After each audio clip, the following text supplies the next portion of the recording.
Hey everyone, and welcome back. We're diving into some really fascinating stuff today, going back to 226 BC in ancient China. Oh, We're yeah. going to witness the rise of the Qin state and their conquest of the Yan Kingdom. Right. It's a story of ambition, strategy, and some pretty dramatic twists and turns. For sure. It's almost like Yeah. picture the Qin state as this giant boulder just Yeah. thundering down a mountainside, just Yeah. gaining momentum with every turn, Yeah. crushing everything in its path. Yeah. That's a powerful image, and it really captures that essence of the kin's just accumulated strength. Yeah. But one thing that people often overlook is that this momentum, it didn't just happen overnight. Yeah. This was the result of decades, even centuries of strategic decisions and reforms. It wasn't just brute force that led them to victory. Exactly. See, the Qin had this incredible knack for long-term strategic planning. Oh, wow. It's like they were playing Go thinking many moves ahead Wow. while their opponents were stuck playing checkers. I see. I see. So they were setting the stage for their dominance long before 226 BC. Precisely, a really pivotal moment was the implementation of the Shenyang reforms. Okay. Way back in the 4th century BC, during the reign of King Zhaodong, Mm-hmm. these reforms were like installing a brand new high-powered engine in the Qin state. Wow. They revolutionized their military, their economy, their whole society. Yeah. It's no coincidence that this period marks the beginning of the Qin's rise to power. So the Shenyang reforms were really like the spark that lit the fuse. You could say that, and this whole idea of, building on the legacy of previous generations, Yeah. harnessing the momentum of their predecessors, it's really beautifully captured by Jia on the Qin. Okay. He talks about drawing upon the momentum of 6 preceding generations. Wow, that's a long game to be playing. Yeah, it speaks to a culture of forward-thinking, this relentless pursuit of their goals. No wonder they became so powerful. Right. So how does this all tie into the conquest of the Yan Kingdom in 226 BC? Well, by 226 BC, the Qin, they'd already dealt some pretty decisive blows to some major rivals like the Han and Zhao. Oh, okay. This effectively isolated Yan, leaving them vulnerable to the full force of the Qin military. Oh, man. Imagine like a pack of wolves strategically separating a lone deer from the herd before moving in for the kill. Yikes. That's a pretty chilling analogy. Yeah. But it really highlights their strategic brilliance. It's a classic divide and conquer approach. Yeah. With those threats neutralized, Qin could focus all their might on Yan. Right. General Wang Jian, who was a brilliant military strategist, Right. he led the Qin forces, and they swiftly captured Jicheng, which was the Yan capital, Wow. forcing King Shi and Prince Dan to flee east to Liaodong. Liaodong. Now, wasn't that a really remote and kind of unforgiving region? Yeah, I mean, it doesn't sound like the ideal place to regroup and mount a defense against the Qin. you're absolutely right. Liaodong was vast, but largely undeveloped. Oh, wow. Mostly inhabited by Donghu people, nomadic tribes, who hadn't formed a unified kingdom. It lacked the infrastructure and resources needed to sustain a prolonged conflict. So it would have been almost impossible to defend Liaodong against the Qin. Yeah, like trying to hold back a tsunami with a picket fence. So King Shi and Prince Dan were essentially cornered with very few options left. Yeah, their options were dwindling by the day. What could they do? They faced a pretty harrowing dilemma. Yeah. Flee north to the Xiongnu, who were a powerful nomadic confederation, Right. or east to the Korean peninsula. Both very dangerous journeys. Yeah, fraught with uncertainty and danger. Right. And there was no guarantee that their own troops, demoralized from defeat, would even follow them. So they were stuck between a rock and a hard place. Yeah, and that's when a rather unexpected figure enters the picture. Okay. Zhao Jia, the king of Dai. All right. He sends a letter to King Xi offering what he believes to be a solution. Okay. Assassinate Prince Dan and present his head to Yingzeng, the king of Qin, as a gesture of appeasement. Wait, that seems counterintuitive, especially considering Prince Dan was the mastermind behind that assassination attempt on Yingzeng just a few years earlier. Yeah. I mean, wouldn't you expect Zhao Jia to encourage resistance, not surrender? It's an interesting twist, right? Yeah. This is where we start to delve into this complex web of motivations and miscalculations that often drive historical events. You see, Zhao Jia seems to have fundamentally misunderstood Yingzheng's ambition. Okay. He's stuck in the old ways of thinking, where rulers of defeated states might be allowed to maintain some semblance of their former status after surrendering. So his view was a bit outdated. He wasn't grasping this monumental shift happening in Chinese politics, with Ying Zheng's rise. Exactly. He's looking through the lens of the past, failing to recognize the unprecedented ambition and ruthlessness of Ying Zheng's quest for total unification. Right. This misunderstanding might have been reinforced by previous examples, like the treatment of Han Wang'an and Zhao Wangqi, who were allowed to live in relative peace after their kingdoms fell. So Zhao Jia was clinging to a false hope that Ying Zheng would be open to some sort of compromise. It seems that way. That he would be satisfied with just Prince Dan's head and leave the rest of Yan alone. Yeah, he's tragically misjudging the situation, failing to realize that Ying Zheng is playing a whole different game. And this miscalculation is going to have devastating consequences. Yes, particularly for Prince Dan. Oh boy, so now King Xi is caught between this desire to appease Ying Zheng, Right. protect his ancestral legacy, and the life of his own son. Exactly. The concept of ancestral worship was absolutely central to ancient Chinese society.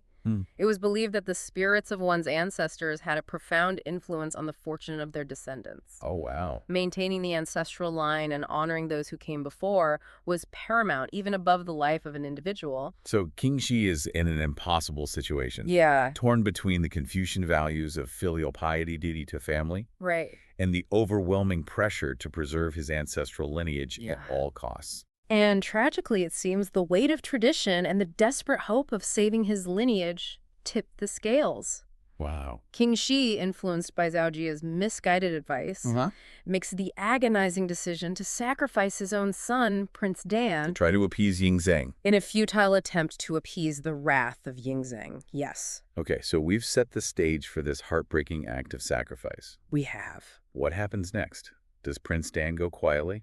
Not exactly. He realizes his father's decision and he attempts this daring escape. Okay. But unfortunately, he's captured and executed. Oh, no. There's a legend that the Yan River was renamed the Prince River in his memory, Oh, wow. although historians believe that this is likely a later fabrication.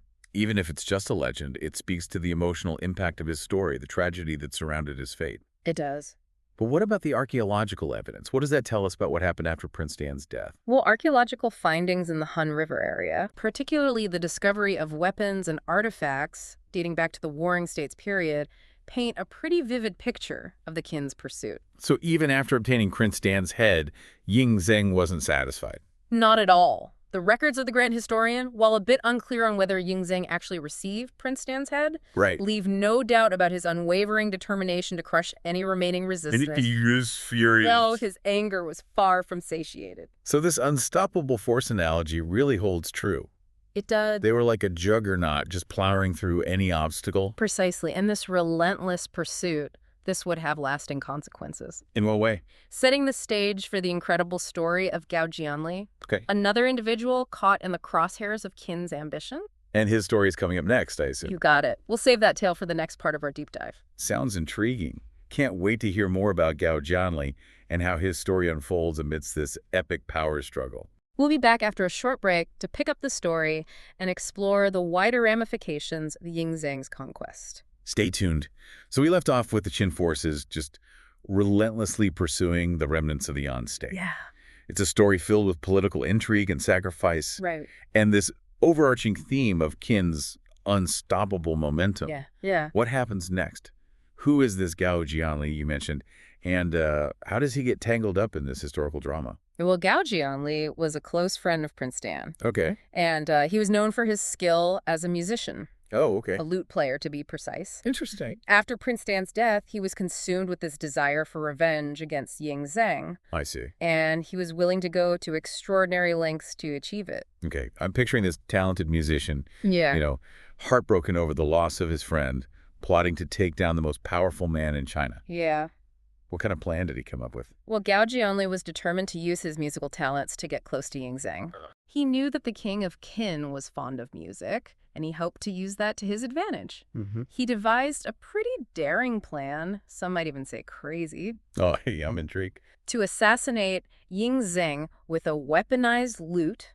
Hold on, a weaponized lute? How do you even weaponize a lute? Well, it's as wild as it sounds. Okay. He had a special lute crafted with a heavy piece of lead concealed inside. Oh, wow. His plan was to get close enough to Ying Zheng during a performance and then use the weight of the lute to strike a fatal blow. Wow, that's some serious dedication to revenge.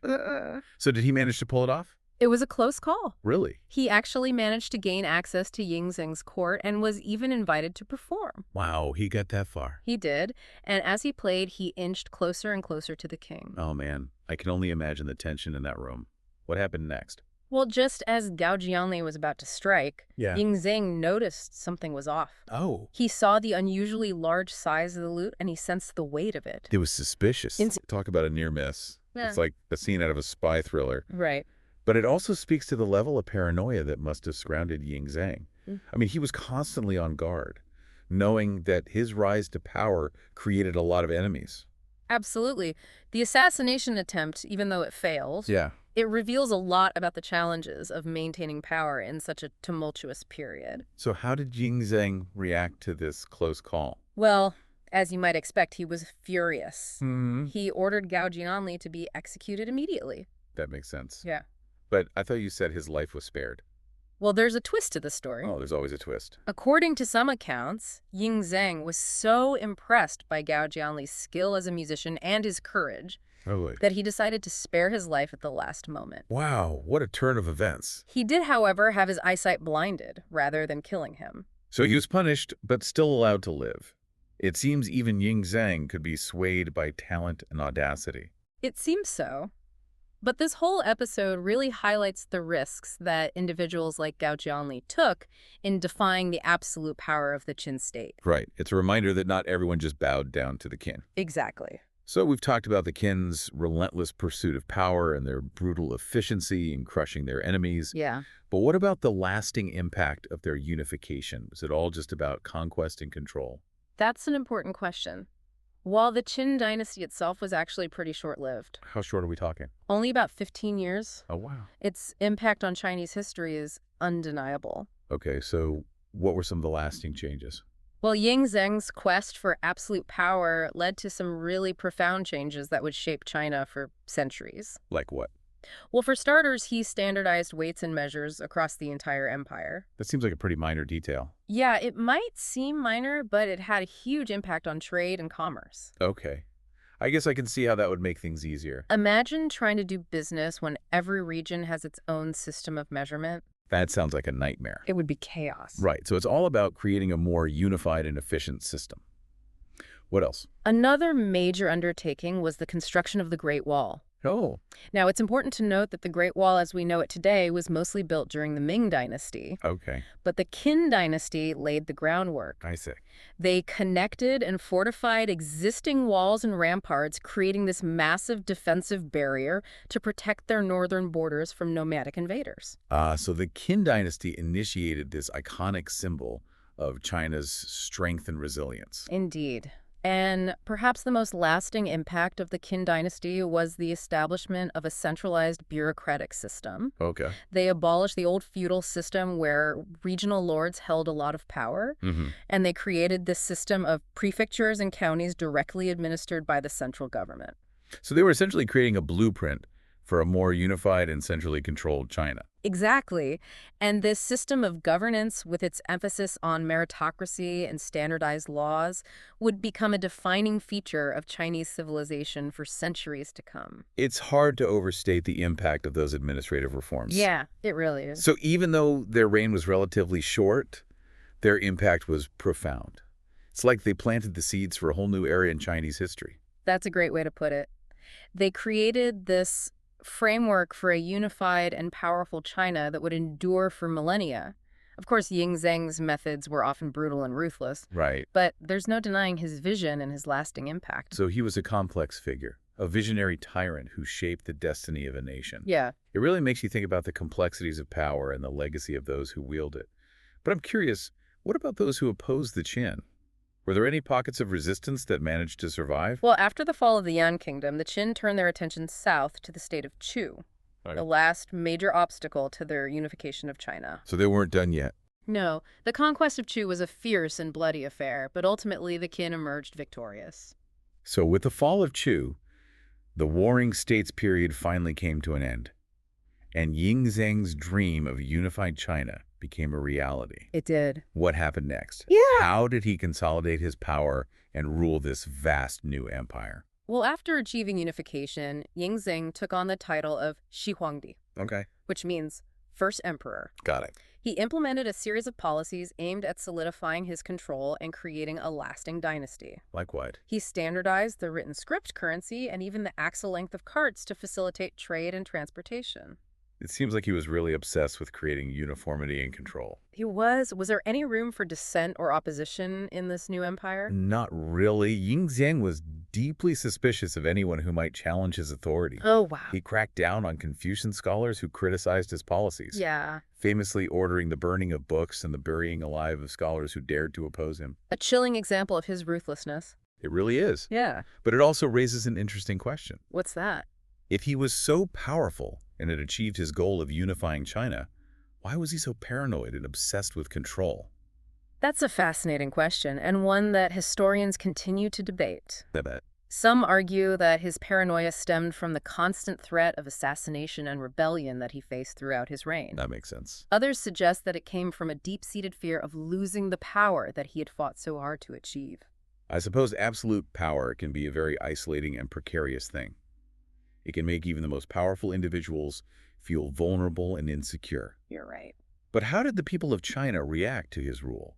Were they all completely subjugated? Well, while there were certainly pockets of resistance and resentment, Ying Zheng's rule was also marked by periods of peace and prosperity. Oh, okay. The unification of China brought an end to centuries of warfare and instability, Right. and many people welcomed the stability and order that his regime provided. So it was a mixed bag, as with most historical periods. But there's no denying that Ying Zheng's reign was a pivotal moment in Chinese history, a turning point that marked the beginning of a new era. Absolutely. The Qin Dynasty, despite its brevity, left an indelible mark on China. They laid the foundation for a unified and powerful empire that would endure for millennia. And the legacy of Ying Zheng, the first emperor, continues to fascinate and inspire awe even today. It's a reminder that history is rarely simple or straightforward. It's not. It's filled with contradictions, complexities, and these larger-than-life figures who shape the course of events. Indeed. And as we delve deeper into these stories, we gain a greater appreciation for the human drama, the triumphs and tragedies that have shaped the world we live in today. It's a journey of discovery, uncovering the layers of the past and connecting them to the present. Yeah. And speaking of uncovering layers, we've only just scratched the surface of the Qin Dynasty and its impact. Right. There's so much more to explore, from the construction of the Terracotta Army to the eventual collapse of the dynasty and the rise of the Han. It's a testament to the richness of history, that there's always more to learn, more connections to make, and more insights to glean. So I encourage you to continue your own exploration of this fascinating period in Chinese history. Yes. Delve into the stories of the individuals who shaped this era, from the emperors to the scholars to the everyday people who lived through these tumultuous times. And as you journey through the annals of history, remember to consider the ripple effects of events, the unintended consequences, and the enduring impact of human choices. Right, because ultimately history is not just a collection of facts and dates. No, it's not. It's a tapestry woven from the lives and experiences of countless individuals. And by exploring their stories, we gain a much richer perspective on who we are, where we come from, and the possibilities that lie ahead. And perhaps most importantly, we develop a greater appreciation for the interconnectedness of events. Yeah. The ripple effects of decisions and the enduring impact of human choices, both large and small. So I'll leave you with this thought. As you go about your day, consider the choices you make, the actions you take, and how they might contribute to the ever-evolving story of human history. It's a great point. You might be surprised by the impact you have on the world around you. Wow. It's amazing to think about how much we've covered. I know. From the strategic brilliance of Shang Yang's reforms Yeah. to the tragic fate of Prince Dan and the audacity of Gao Jianli. It's been quite a journey. It has. But I feel like there's still so much to unpack, Right. especially when it comes to Ying Zheng's legacy and the long-term impact of the Qin Dynasty. Yeah, you're right. There's always more to discover. Absolutely. And I think it's important to remember that history isn't just about dates and battles. Right. It's about understanding the motivations, the complexities, the human stories that shaped those events. Exactly. For example, we talked about the standardization that Ying Zheng implemented. Yeah. You know, it's easy to overlook how something as seemingly mundane as standardized weights and measures Right. could have such a profound impact on a society. It's a great example of how these seemingly small changes can ripple through a society, Yeah. creating a more unified and efficient system. Yeah. Imagine trying to conduct trade or build large-scale infrastructure Right. when every region has its own unique system of measurement. Oh, it'd be a nightmare. It would be chaos. Yeah, it would. Standardization created this common ground, this shared understanding Right. that was crucial for the functioning of a vast empire like the Qin. It's like trying to assemble a giant jigsaw puzzle where none of the pieces fit together. Exactly. And then there's the Great Wall. Yeah. I'm still in awe that the foundations for this iconic structure were laid during the Qin Dynasty. It's incredible. It really speaks to their ambition and their desire to create a lasting legacy. It does. The Great Wall is a testament to their vision, their engineering prowess, their determination to protect their realm. Yeah. And while the wall we see today is largely a product of later dynasties like the Ming, the Qin dynasty's contribution shouldn't be underestimated. Right. They laid the groundwork. They connected and fortified existing walls and ramparts, creating this formidable barrier against nomadic incursions. It's like they were drawing a line in the sand, saying this is where our empire begins and this is where we will defend it. It's a powerful symbol of their territorial ambition and their determination to secure their borders. But securing those borders also meant controlling the people within them. Right. We talked about Yingzheng's ruthless suppression of dissent, his persecution of Confucian scholars, the infamous burning of books. It was a dark period. It's a stark reminder of the dark side of his rule. It is. Absolutely.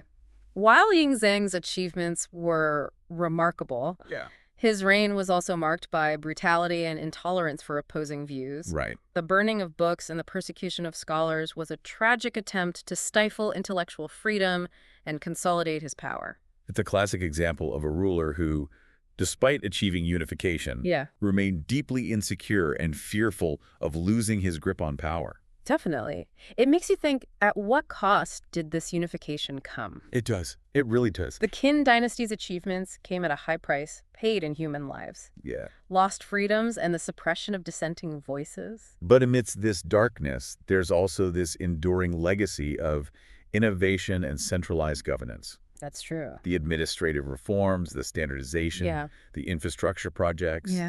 These all had a lasting impact on the development of Chinese civilization. It's a complex and multifaceted legacy. It is. On one hand, you have the brutality, the suppression, the consolidation of power. But on the other hand, you have this vision of a unified and ordered China. Right. A vision that in many ways laid the foundation for the long and prosperous history of the Chinese Empire. It's like a coin with two sides. It is. You can't appreciate the brilliance of one side without acknowledging the darkness of the other. Exactly. Right. And that's what makes studying history so fascinating.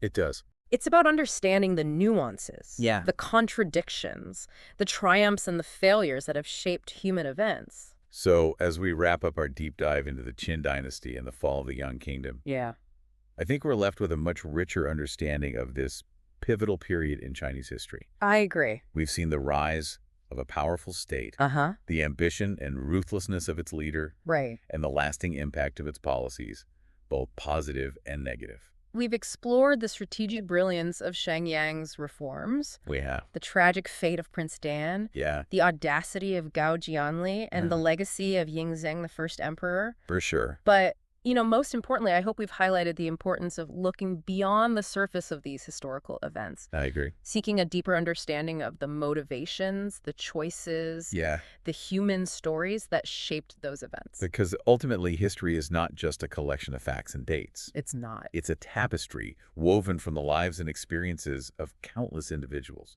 Beautifully said. And by exploring their stories, we gain a much richer perspective on who we are, where we come from, and the possibilities that lie ahead. And perhaps most importantly, we develop a greater appreciation for the interconnectedness of events. The ripple effects of decisions and the enduring impact of human choices, both large and small.